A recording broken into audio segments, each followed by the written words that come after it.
Assalamualaikum warahmatullahi wabarakatuh. Perkenalkan, nama saya Lindin Setia Praba dengan NIM 310303012 dari Pendidikan IPA nomor 4 Angkatan 2023.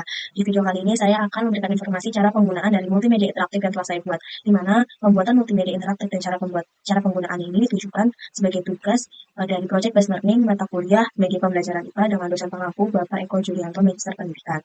Multimedia interaktif ini saya menggunakan materi hukum Pascal sehingga saya beri nama Pascal Zone, dan saya menggunakan Scratch. Nah, jadi multimedia interaktif yang saya buat ini terdapat 3 halaman atau 3 layar. Ini merupakan tampilan dari layar pertama atau halaman pertama, yakni homepage atau start page. Di sini terdapat animasi orang dan tombol masuk, di mana animasi orang ini dapat bergerak, dapat berganti custom, dan mengeluarkan suara ketika bendera ini nanti diklik. Itu nanti dia dapat bergerak ke kanan ke kiri karena sudah saya coding dengan codingan mengubah X sebesar 1 dan mengubah X sebesar negatif 1. Jadi nanti dia akan bergerak ke kanan ke kiri. Terus sini juga ada tombol masuk, ada script masuk. Jadi ketika nanti script ini diklik, nanti dia akan secara otomatis ke halaman kedua dengan memberikan siaran. Jadi seperti ini. Jadi ketika bendera diklik, nanti dia akan memulai pergerakannya. Halo, selamat datang di Pascal Zone. Yuk kita kenalan dulu. Namaku Yaya, teman belajarmu hari ini. Siapa nama kamu? Nah, kita bisa mengetikkan nama kita. Kita akan melakukan simulasi bersama mengenai hukum Pascal. Klik tombol di samping untuk memulai simulasi. Ketika kita mengklik tombol masuk ini, secara otomatis dia akan berganti layar ke halaman kedua, yakni Simulation Interactive Pack. Di mana pada layar ini itu terdapat beberapa script yang sudah saya buat, yakni ada pompa hidrolik seperti pada cucian mobil, lalu di sini ada tombol mulai, tombol restart, tombol keluar. Terus ada beberapa variabel yang sudah saya buat, yakni ada F1, A1, A2, dan F2. F1 ini merupakan gaya yang diberikan pada piston 1. Jadi ini adalah piston 1, ini piston 2. Nah, F1 itu merupakan gaya yang diberikan kepada piston 1. A1 itu merupakan luas penampang dari piston 1, dan A2 itu merupakan luas penampang dari piston 2. Sedangkan F2 di sini adalah nanti nilai yang secara otomatis terhitung dan ditampilkan dalam layar. Jadi F1, A1, dan A2 ini digunakan untuk mencari nilai dari F2. Sehingga nilai F1, A1, dan A2 ini dapat diubah-ubah sendiri oleh pengguna sesuai dengan rentang nilai yang sudah ada pada multimedia interaktif ini. Jadi nanti pengguna dapat memasukkan F1, A1, dan A2 sesuai dengan keinginannya sendiri, dan secara otomatis nanti F2-nya akan terhitung karena sudah dimasukkan rumus sesuai dengan rumus hukum Pascal. Yakni untuk mencari F2 adalah F2 sama dengan F1 dikali A2 dibagi dengan A1 sesuai dengan rumus hukum Pascal, yakni F1 per A1 sama dengan F2 per A2. Tuh. Jadi di sini juga ada tombol mulai. Tombol mulai ini nanti ketika tombol mulai ini diklik, nanti dia akan memberikan siaran sehingga F2 ini akan terhitung karena pada script ini juga sudah sama, sudah ada rumusnya juga. Terus nanti dia akan memberikan sinyal kepada piston 1. Jadi ketika F2 sebelumnya itu lebih kecil dari F2 setelahnya, maka piston 1 ini dia akan bergerak turun sebesar negatif 1 dan dia akan memberikan siaran turun kepada piston 2. Ketika piston 2 menerima siaran turun dari piston 1, maka sebaliknya piston 2 itu dia akan naik sebesar dia sama dengan 1.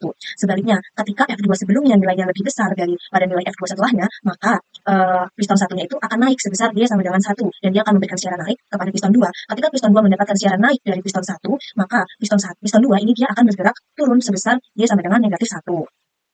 Tujuan dari multimedia interaktif yang saya buat ini adalah untuk mengetahui hubungan antara besar gaya F1 dan luas penampang A1 dan A2 terhadap tekanan dan nilai dari gaya F2. Kita langsung coba saja memulai simulasinya, di mana pada simulasi pertama ini saya akan memvariasikan nilai dari F1-nya dengan nilai A1 dan A2-nya adalah konstan. Di sini A1-nya saya buat nilai 8 cm kuadrat dan A2-nya adalah 40 cm kuadrat. Untuk nilai F1 pertama, saya beri nilai 45 Newton. Kita mulai. Nah, dia akan bergerak naik piston 2-nya dengan nilai F2-nya sebesar 225 Newton. Dia akan bergerak naik nih. Coba kalau misalnya F1-nya kita ubah nilainya menjadi lebih besar, yakni 65 Newton. Oke. Ternyata piston 2-nya akan bergerak lebih naik lagi dengan nilai F2-nya adalah 325 Newton. Coba kalau misalnya nilai F1-nya dikecilkan sebesar 20 Newton. Ternyata piston 2-nya malah turun dengan nilai F2-nya jauh lebih kecil, yaitu 100 Newton. Maka dapat diketahui bahwa hubungan antara gaya F1 dengan tekanan dan F2 itu akan berbanding lurus, di mana ketika nilai F1-nya semakin besar, maka tekanannya akan semakin besar dan nilai F2-nya akan semakin besar. Sedangkan ketika nilai F1-nya semakin kecil, maka tekanannya juga akan semakin kecil dan nilai F2-nya akan semakin kecil, seperti itu. Nah, untuk simulasi yang kedua ini, saya ingin mengetahui hubungan antara luas penampang dengan tekanan dan nilai F2. Jadi di sini untuk nilai gaya F1-nya itu diberikan nilai yang konstan, yakni sebesar 30 Newton. Untuk nilai A1 pertama, saya kasih nilai 6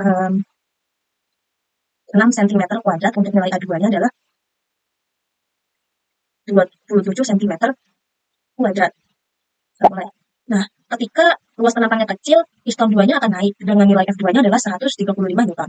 Coba kalau misalnya nilai luas penampangnya sama-sama dibesarkan lagi. Untuk nilai A1-nya ini saya kasih nilai 10 cm kuadrat. Untuk nilai A2-nya adalah 40 cm kuadrat. ternyata dia piston 2-nya malah turun dengan nilai F2-nya adalah 120 Newton. Coba kalau misalnya kita lebih besarkan lagi luas penampangnya dengan nilai A1-nya, ini aku kasih lagi nilai 15 cm kuadrat, nilai A2-nya adalah 50 cm kuadrat. Ternyata piston 2-nya juga akan semakin turun dengan nilai F2-nya juga akan semakin lebih kecil, yakni 100 Newton. Kalau misalnya A1 dan A2-nya dikecilkan saja luasnya, di mana A1-nya adalah 3 cm kuadrat dan A2-nya adalah kita misalkan 25 cm kuadrat, kita lihat pengaruhnya. Ternyata piston 2-nya malah akan semakin naik dengan nilai F2-nya jauh lebih besar, yakni 250 Newton. Maka dari itu dapat disimpulkan bahwa hubungan antara luas penampang A1, A2 terhadap tekanan dan nilai F2 adalah berbanding terbalik, di mana ketika nilai luas penampang A1 dan A2 semakin besar, maka tekanannya dia akan semakin kecil dan nilai F2-nya juga akan semakin kecil. Sedangkan ketika nilai luas penampang A1 dan A2-nya semakin kecil, maka tekanannya akan semakin besar dan nilai F2-nya akan semakin besar, seperti itu. Nah, kita bisa klik tombol restart untuk menempatkan piston dalam posisi semula. Jadi restart ini untuk mengembalikan piston ke posisi semula. Nah, untuk tombol keluar ini ketika tombol ini diklik, maka dia nanti akan berganti layar ke halaman terakhir, yaitu halaman ketiga. Bukan hanya mobil yang terangkat hari ini, tetapi juga semangat dan rasa ingin tahu. Terima kasih telah menggunakan Pascal Zone. Tetap semangat dan sampai jumpa. Jadi halaman ketiga ini merupakan exit page, di mana halaman terakhir dari multimedia interaktif yang telah saya buat. Di mana ini juga ada animasi orang yang dapat bergerak. Di sini saya sudah beri koordinat dapat bergerak sebesar X sama dengan 1 dan X sebesar negatif 1 secara berulang-ulang dengan posisi ini. Lalu dia juga dapat mengeluarkan suara. Dan di sini juga ada tombol compact. Jadi di sini ketika tombol ini diklik, nanti dia akan secara otomatis memberikan siaran kepada script lainnya, sehingga kita akan beralih ke halaman pertama lagi. Nah, jadi cukup sekian dari cara penggunaan multimedia interaktif yang telah saya buat. Mohon maaf jika masih terdapat banyak kekurangan. Saya akhiri. Wassalamualaikum warahmatullahi wabarakatuh.